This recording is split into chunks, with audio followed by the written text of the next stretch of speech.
Salut la compagnie, c'est Jules Melon et aujourd'hui dans un Ciné Critique, lumière tamisée, ambiance tranquille et posée pour vous parler d'un film d'Éric Rohmer. Enfin, je découvre ce metteur en scène culte du cinéma français avec son quatrième conte moral, puisqu'il a fait une série de 6 contes moraux, mais que des films indépendants entre eux, sorti en 1969 et probablement son métrage le plus connu et salué par les cinéphiles, Ma nuit chez Maud, avec au casting dans les rôles principaux Jean-Louis Trintignant, Françoise Fabian et Marie-Christine Barrault. Citons aussi la présence d'Antoine Vitesse, qui a eu plus une carrière au théâtre.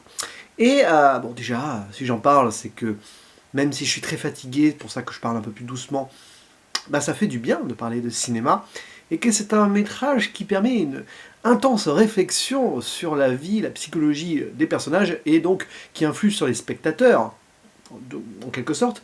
On va suivre un ingénieur, voilà, qui revient de l'étranger, qui s'installe à Clermont, qui s'appelle Jean-Louis, joué par Jean-Louis Trintignant, qui est seul, voilà, dans sa maison, il regarde un peu dans le vide à travers la fenêtre, il fait gris, Noël approche, et il s'évade pour aller à la messe, parce que c'est un catholique croyant et pratiquant, et lors de celle-ci, il croise le regard d'une femme blonde et il tombe presque instantanément amoureux d'elle. Enfin, il a une passion absolue et il se décidera peut-être d'en faire son épouse. Mais, bon, quelques heures, quelques jours après, il rencontre un ancien ami à lui, communiste d'ailleurs, qui s'appelle Vidal, qu'il n'avait plus vu depuis 14 ans, je crois, et il le voit à un endroit où il ne va jamais, et où ce même Vidal ne vient que très rarement aussi, et cet endroit, c'est là où ils s'étaient rencontrés. Donc là, on sent que le film est presque mystique, tout en étant très réaliste, très, voilà, presque tourné comme un documentaire, tout ça.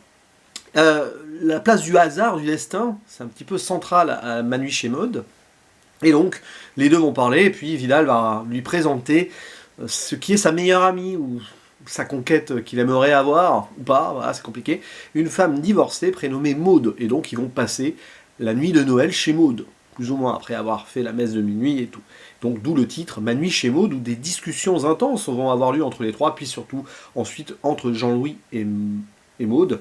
Ils vont se rapprocher d'un amour plus ou moins platonique, être ensemble sans l'être vraiment. Ils s'aiment sans on sait pas trop, puis après il va y avoir le dilemme pour Jean-Louis. Maud, ou cette Françoise, donc cette femme blonde qu'il a rencontrée dans l'église. Et c'est un petit peu après le nœud final de l'intrigue, que va-t-il choisir si le choix lui est possible? Parce qu'après tout, c'est pas que lui qui décide non plus, n'est-ce pas?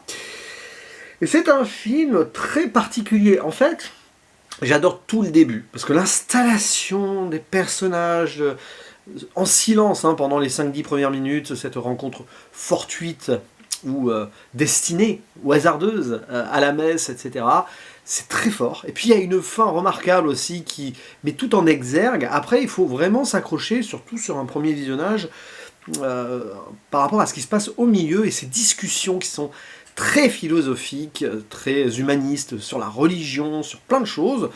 Et ça tourne autour d'un extrait des Pensées de Pascal, qui faisait le pari de Dieu. Enfin, le pari de Pascal, c'est qu'une personne rationnelle, voilà, même terre à terre, doit faire le pari de croire en Dieu quand même, parce que ça ne peut que être bénéfique au pire. C'est un peu l'idée, là je schématise, je ne suis pas philosophe. Voilà. S'il y a des professeurs de philosophie ou des connaisseurs qui veulent me corriger et développer tout cela en commentaire, elles sont les bienvenus.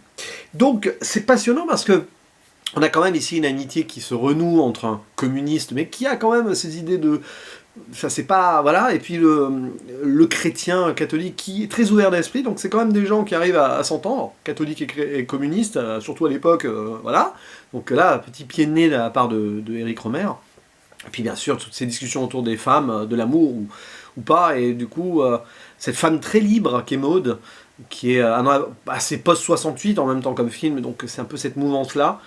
Et ouais, elle a eu un amant, et puis avec Vidal, son ami, c'est un petit peu du sex friends, ce qui à l'époque était quand même pas mal, mettre ça à l'écran comme ça, c'était pas évident. Donc c'est un film qui est très ouvert d'esprit, et j'aime bien, parce qu'aujourd'hui ça sonne un peu vieillot, mais quand même. Puis il y a le choix du noir et blanc, parce qu'on n'en parle pas trop dans ce genre de film, la mise en scène, elle a l'air assez simple, mais elle l'est pour pour épouser l'atmosphère. Éric Rohmer, il laisse tourner sa caméra, il écrit beaucoup ses dialogues, mais en même temps, c'est joué avec, on va dire, comme si c'était vraiment des gens qu'on suivait avec une caméra derrière, comme un documentaire. Et ça, c'est très fort, parce qu'on pourrait croire qu'il y a de l'impro, mais pas du tout. J'ai regardé une petite interview de Jean-Louis Trintignant, faite à la sortie du film, et il l'a dit, hein, c'était écrit à la virgule, et ça se sent pas vraiment. C'est là la grandeur des acteurs qu'on peut voir à l'écran, acteurs-actrices, parce qu'ils jouent des trucs comme ça, qui ont l'air un peu, etc. Mais ça reste naturel, même si ça paraît surécrit. Là, je comprends mieux, par exemple, le cinéma du réalisateur Emmanuel Moiré, hein, je crois, je sais plus son nom, j'ai un gros doute, je suis très fatigué. Celui qui avait fait Les choses qu'on dit, les choses qu'on fait. Il avait ce style-là, ça avait l'air surécrit, c'est un peu moins juste, justement, c'est moins, voilà, c'est un peu plus phagocyté peut-être, je ne sais pas, par des éléments trop inspirés que ce Manu Chemaud qui paraît spontané tout en étant bien écrit. Emmanuel Mouret, hein, c'est ça le nom du monsieur. Bon bref, oui, bon, voilà, je suis un peu inexact hein, ce matin. Mais voilà, on peut rapprocher, ce film a dû inspirer des métrages comme ça, celui qui a été nominé dans pas mal d'Oscars, dans pas mal César, pardon, il y a quelques années, il y a 2 ans, je crois. Bref, ou l'année dernière. Enfin voilà, ce genre de film-là avec lequel je peux avoir du mal, mais je comprends l'idée, l'intention et la passion derrière, et l'importance aussi de réfléchir avec ces personnages. Ben, dans Ma nuit chez Maud, ça passe comme une lettre à la poste, c'est ça qui est fort.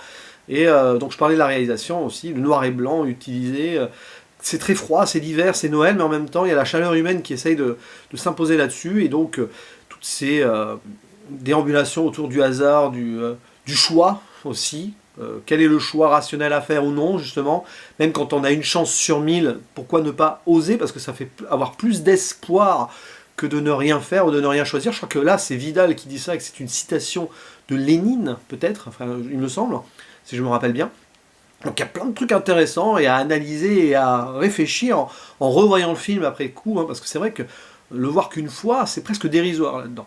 Et puis bon, bah, rien à redire du coup sur les actrices-acteurs, je l'ai dit, pas qu'au niveau des dialogues, hein, au niveau de l'intention aussi, de la tension psychologique. Le duo Trintignant-Fabian fonctionne super bien, mais même avec Marie-Christine Barrault. D'ailleurs, les deux femmes sont presque des antithèses l'une de l'autre, y compris sur la chevelure. C'est probablement voulu. Puis il y a un final qui est très touchant, j'en dirai pas plus, sous forme d'ellipse. Parce qu'on se demande comment nos personnages vont évoluer. Le film aurait pu s'arrêter sur une non-réponse. Finalement, on a une réponse qui amène d'autres questions aussi. Donc c'est intéressant. Voilà, je trouve que c'est un film qui est très réussi, même si c'est pas le genre de métrage que je verrai tous les jours. Mais j'aime bien me plonger dans cet univers, et même dans un style qui pourrait parfois me résister. Mais quand tu te laisses emporter par l'art cinématographique, et ici de la rhétorique, de la discussion, de la philosophie et de la réflexion, ben, ça ne peut que fonctionner. Il faut être dans un bon état d'esprit. Mais sur moi, ça a marché.